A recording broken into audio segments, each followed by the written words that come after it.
previsão de chegada desse corpo do ex-primeiro-ministro japonês? Bem-vindo ao Jornal da Manhã.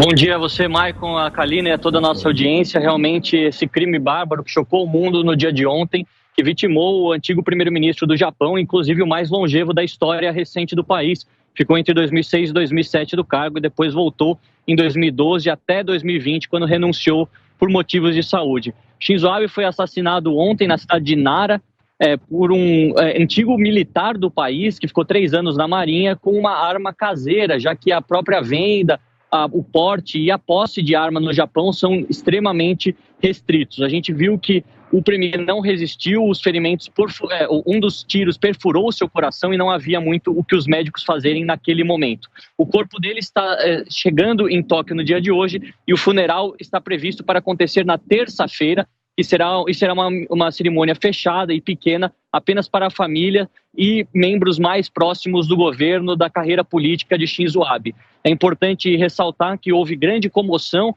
de grande parte dos chefes de Estado e de governo de todo mundo, inclusive o presidente Bolsonaro decretou luto oficial de 3 dias no Brasil e ressaltou também todas essas boas relações entre o Brasil e o Japão durante todo o século XX, principalmente durante o governo de Shinzo Abe. A gente viu que aqui na Europa muitos líderes ressaltaram esse papel do bilateralismo e também o fato de Shinzo Abe ser considerado um estadista por recuperar a economia do Japão em um momento de estagnação, além, é claro, de ter lidado muito bem com crises internas, como o caso do tsunami e o terremoto que ocasionaram o problema em Fukushima, uma crise de radiação no país, além, é claro, de ser o embaixador das Olimpíadas de Tóquio, que o Japão sediou o ano passado. A gente vê que, por enquanto, as informações estão sendo divulgadas, partes do interrogatório do assassino foram divulgadas hoje pela manhã, no qual a polícia diz que ele demonstrou pouca emoção e respondeu de forma bastante objetiva a todas as perguntas, dizendo sim,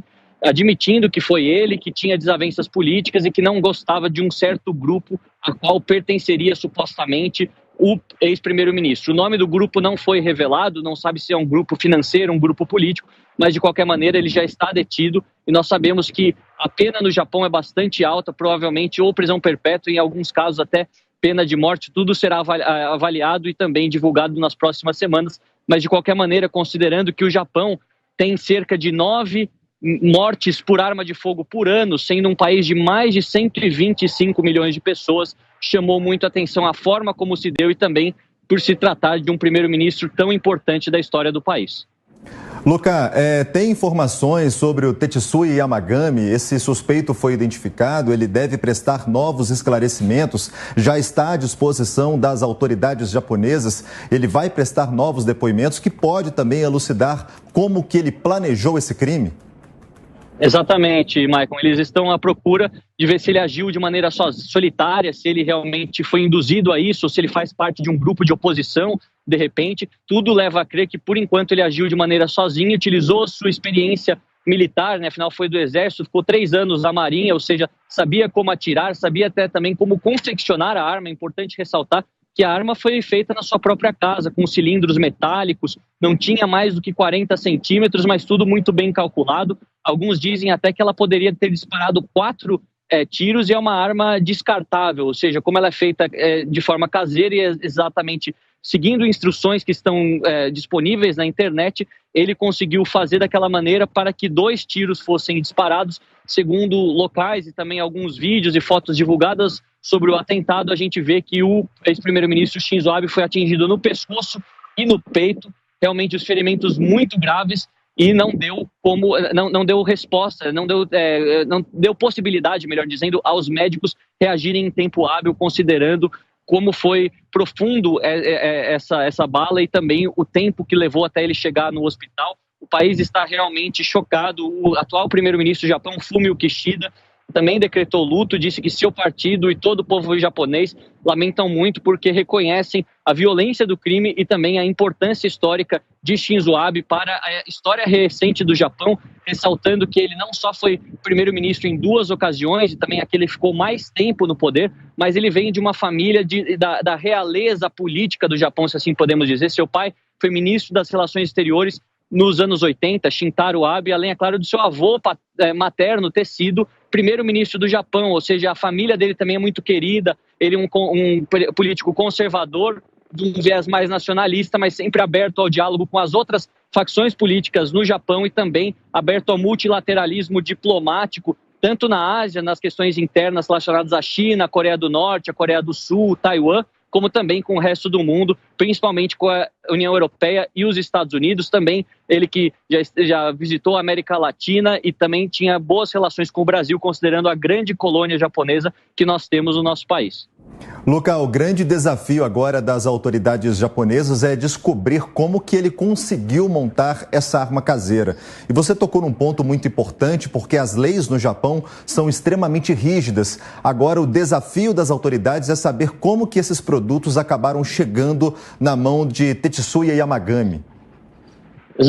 Pois é, Maicon, a gente vê que muitos relatos, pelo menos da imprensa internacional, dizem que é uma arma que conseguiu ser confeccionada através de materiais caseiros, cilindros metálicos, algum tipo de fita isolante. Não é algo muito tecnológico, mas se feito com precisão e também com alguém com experiência nesse campo, e ele, considerando que era um militar, muito provavelmente teve algum tipo de instrução técnica relacionada a isso no seu tempo de exército. Não foi um grande desafio para que ele conseguisse fazer. Mas como a gente ressaltou, o Japão é um país de mais de 120 milhões de pessoas e tem menos de 10 homicídios por ano, ou seja, é um número quase zero. Também considerando a porcentagem de armas para cada 100 habitantes dentro do Japão, são 0,6 armas para cada 100 habitantes. Só para ter um grau de comparação, no Brasil são 8 armas para cada 100 habitantes e nos Estados Unidos, o país topo da lista, 120 armas para cada 100 habitantes, ou seja, mais armas do que habitantes propriamente dito. Por isso que choca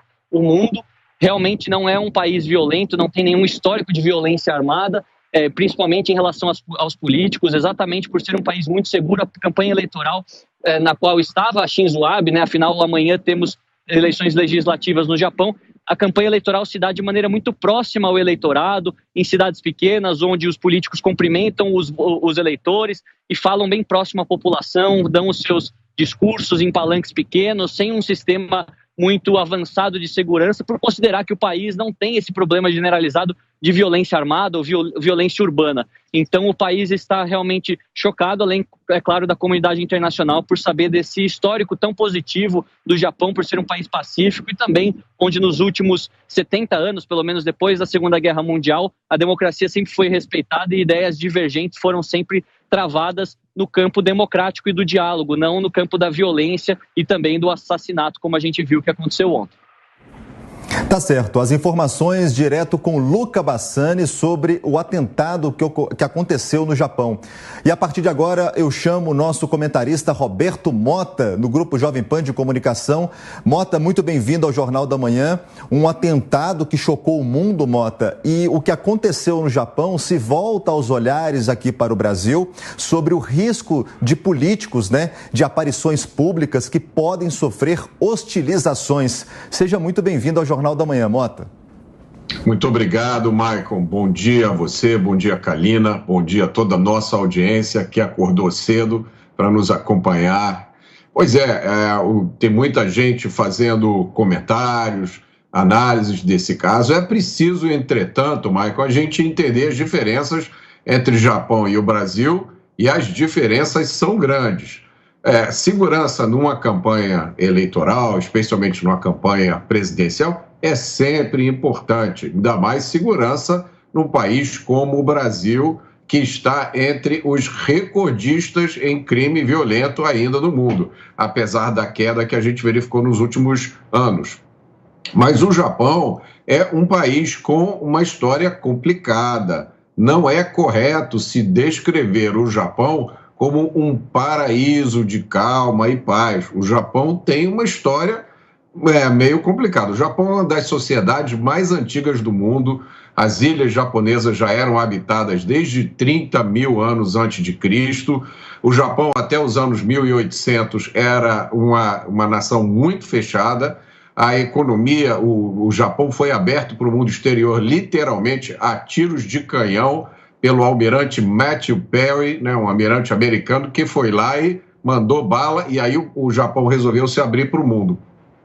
A partir do final do século XIX, o Japão começou a adotar uma postura bastante belicista. O Japão teve 2 guerras com a Rússia, o Japão invadiu a China no final dos anos 30, foi uma invasão bastante violenta, aconteceu um episódio tão brutal que ficou conhecido como o estupro de Nanquim, uma região lá da China.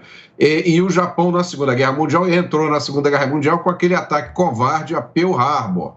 Era um país bastante militarista, tinha um imperador que era considerado um deus, e a violência política dentro do próprio Japão não era desconhecida. Ocorriam assassinatos de inimigos políticos lá. Quando o Japão perdeu a guerra, ele recebeu dos aliados uma nova constituição que o proibia de ter forças armadas. O Japão tem o que se chama de forças de autodefesa, cujo único objetivo é impedir invasões ao Japão. E veja você, era justamente contra essa limitação a bélica do Japão que se insurgia o Shinzo Abe. Ele gostaria de mudar a Constituição para que o Japão voltasse a ser uma nação normal. Então, eu achei muito interessante a observação do Luca Bassani, né? O Japão é um país com baixíssimo número de armas nas mãos civis, tem uma lei duríssima, apesar disso, aconteceu esse crime. Isso é porque crime é escolha. O crime é uma decisão que o criminoso toma. Se ele não encontrar armas legais, ele arruma uma ilegal. Se não houver uma ilegal, ele faz uma em casa, como foi esse caso. Agora, Mota, bom dia para você também. Eu também gostaria de destacar essa informação que Bassani trouxe para a gente. Para vocês terem ideia, o último atentado com uso de arma de fogo no Japão aconteceu em 2007, justamente porque lá as leis são mais rígidas, mais rigorosas em relação ao armamento, né, Mota? Exato. Mas vamos lembrar, quando a pessoa tem intenção de matar e não consegue acesso a armas, ela usa outras coisas, né? Então, por exemplo, foi no Japão que aconteceu, agora não me lembro o ano, mas foi nos últimos 20 anos, o famoso ataque terrorista usando gás, um gás tóxico, se eu não me engano, um gás chamado sarin, no metrô de Tóquio. Então, não tendo acesso a armas, né? O que o terrorista, essa pessoa fez? Usou um gás tóxico. Então, o crime, ele acontece independente do acesso à arma ou não. Ele depende simplesmente da escolha feita pelo criminoso. Agora, evidentemente, depois da Segunda Guerra Mundial, essa postura belicista, militarista do Japão, ela foi muito reduzida por causa das condições que lhe foram impostas. Jornal da Manhã, 8